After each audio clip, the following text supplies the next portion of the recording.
Rush Limbaugh tomorrow afternoon at 1.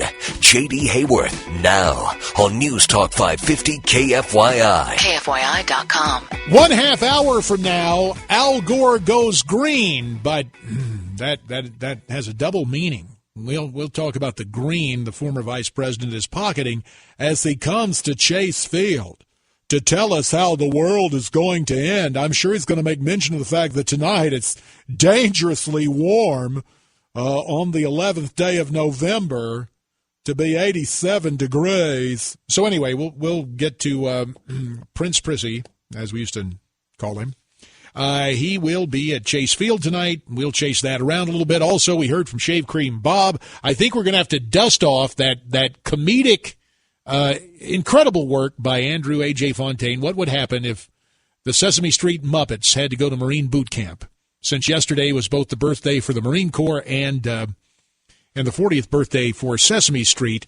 But speaking of birthdays, or at least launches, tomorrow night at Politics on the Rocks, one of those great live social networking events where people get to meet and discuss politics. Your humble host will be there, albeit about an hour late, for the national launch party of Republicanville. And on the Newsmaker line is, I guess we'll call him the mastermind behind Republicanville and one of the movers and shakers with Politics on the Rocks. Here to talk about that event is Charles Jensen. As we welcome Charles, for purposes of full disclosure, I should note there will be a concurrent event for the Freedom and Truth Trust, an organization with which I am affiliated, but those who attend the Republicanville launch at Politics on the Rocks are under no obligation to do anything affiliated with the Freedom and Truth Trust. Now, with that disclaimer, I can fully lay claim to a greeting for my friend Charles Jensen. Charles, welcome to KFYI. JD, thanks for having me on the show. Now, as I think back in my own lifetime to politics, this shows you how old a guy I am. Back when I was in college, though the Republicans were the minority party, it was said that using something called direct mail really helped usher in the age of Reagan, that Republicans were ahead of Democrats when it came to direct mail. Now, that's not quite the horse and buggy, but we have seen communications change. Indeed, when I was actively running campaigns, especially the last two, we saw the Internet really come into its own in terms of campaigns, and now you've taken it the next step with social media. Tell us about Republicanville. Well, JD, we can't talk about Republicanville.com without thanking Al Gore for inventing the Internet first. Oh, that's we Mr. Vice President. He did I tell you, it was so tough to develop that Internet and invent it. Yeah, we did debt of gratitude for Mr. Gore. Tongue firmly planted in cheek. Go ahead. What is the whole concept behind Republicanville.com? Just to get started here, JD, I want to just first off, since it's Veterans Day, I want to first and foremost thank all the veterans for their service that they have rendered to this country and our freedoms.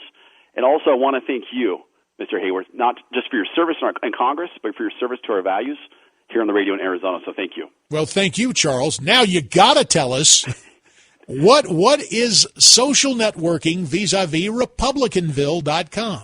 Well, social networking, we've all seen MySpace, we've seen Facebook, and all these big social networking sites coming up. Facebook right now has over 350 million people on it.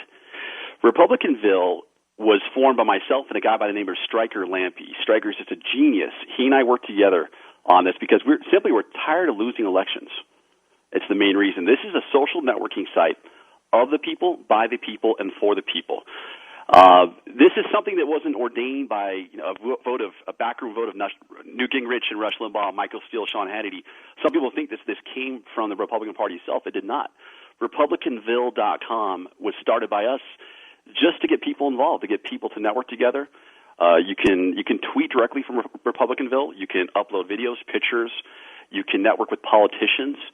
You can invite friends from Facebook, LinkedIn, all the social networking sites within seconds. I highly encourage everyone to hop on there today and create a profile. But after, I'm sure, JD, you're frustrated too. After the 2008 election, we're defeated by the Democrats. I think one of the biggest reasons is because of the technological advantage the Democrats took. Barack Obama spent over $10 million on his website in 2008 securing hundreds of thousands of donations, both small and large. We saw the $5 donations. We saw the $250 donations going through. They basically outgunned us on the Internet. And it was kind of sad to say that I really wish that Michael Steele, the first day he got in office, would have created a social network for all Republicans. This is something we've been working on because, if we're not going to do it, the people will. Just like the Tea Parties. This is something coming from within. Working in the music industry back in the late 90s, I remember there was a time where I was listening to MP3s. You remember Napster was out. There was all these sites we could download, and it was a new technology. And it came into play. I remember being in Los Angeles and talking to some record executives, and they had no clue what was about to hit them. They just didn't understand it. They're operating on an old mentality. And the Republican Party in 2008, we operated on an 8-track or cassette. We weren't working off CDs or MP3s. We need the new technology to win elections going forward.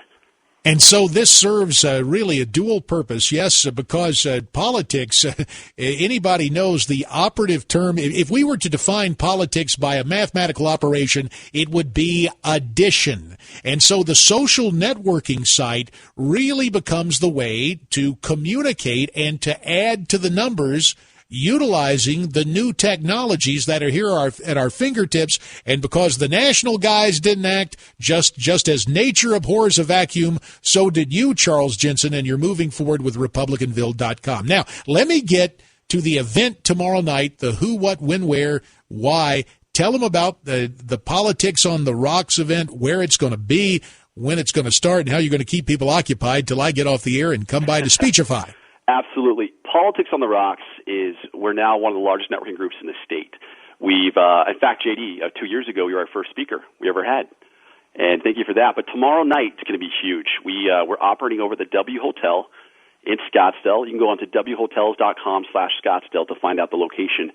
But we're starting at 6 o'clock p.m. We have the entire roof reserved. Going to be a beautiful night, about 78 degrees.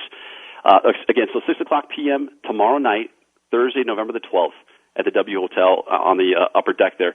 I mean, some of the people that will be there tomorrow night are Mayor Vernon Parker, businessman Robert Graham, Barry Goldwater Jr., and just about every CD5 candidate will be in attendance tomorrow night. It's going to be a great event. You're going to see hundreds of professionals, business professionals, politicians, everyone coming out for the big event tomorrow night. Now, should people activate on RepublicanVille.com to let you know they're coming, or what's the procedure to say, hey, I'm going to be there? What should people do? The procedure is this. All you need to do, I mean, you can show up. You don't have to RSVP. It's not a necessity. But if you want more information on the event, you can go to our website, politicsontheRocks.com. And I also recommend, if you go onto RepublicanVille.com, you'll see a lot of people talking about it. If you look under events, you'll see the Republicanville events. I definitely encourage everyone to go onto Republicanville, that's VILLE, meaning community, RepublicanVille.com tonight, and sign up, get involved. Let's take back this country and win elections. Charles Jensen, we thank you for your time. We know you'll keep everybody occupied until I get off the air and get over there tomorrow night. I'm looking forward to being there as the featured speaker at the national launch party of Republicanville. You can find it at RepublicanVille.com, and the big event tomorrow night, Politics on the Rocks. Thanks very much, Charles. Thank you, JD. Take good care. And again, just to make note, for purposes of full disclosure, there will be a concurrent event for the Freedom and Truth Trust, an organization with which I am affiliated, but there is no requirement of participation in the concurrent event to enjoy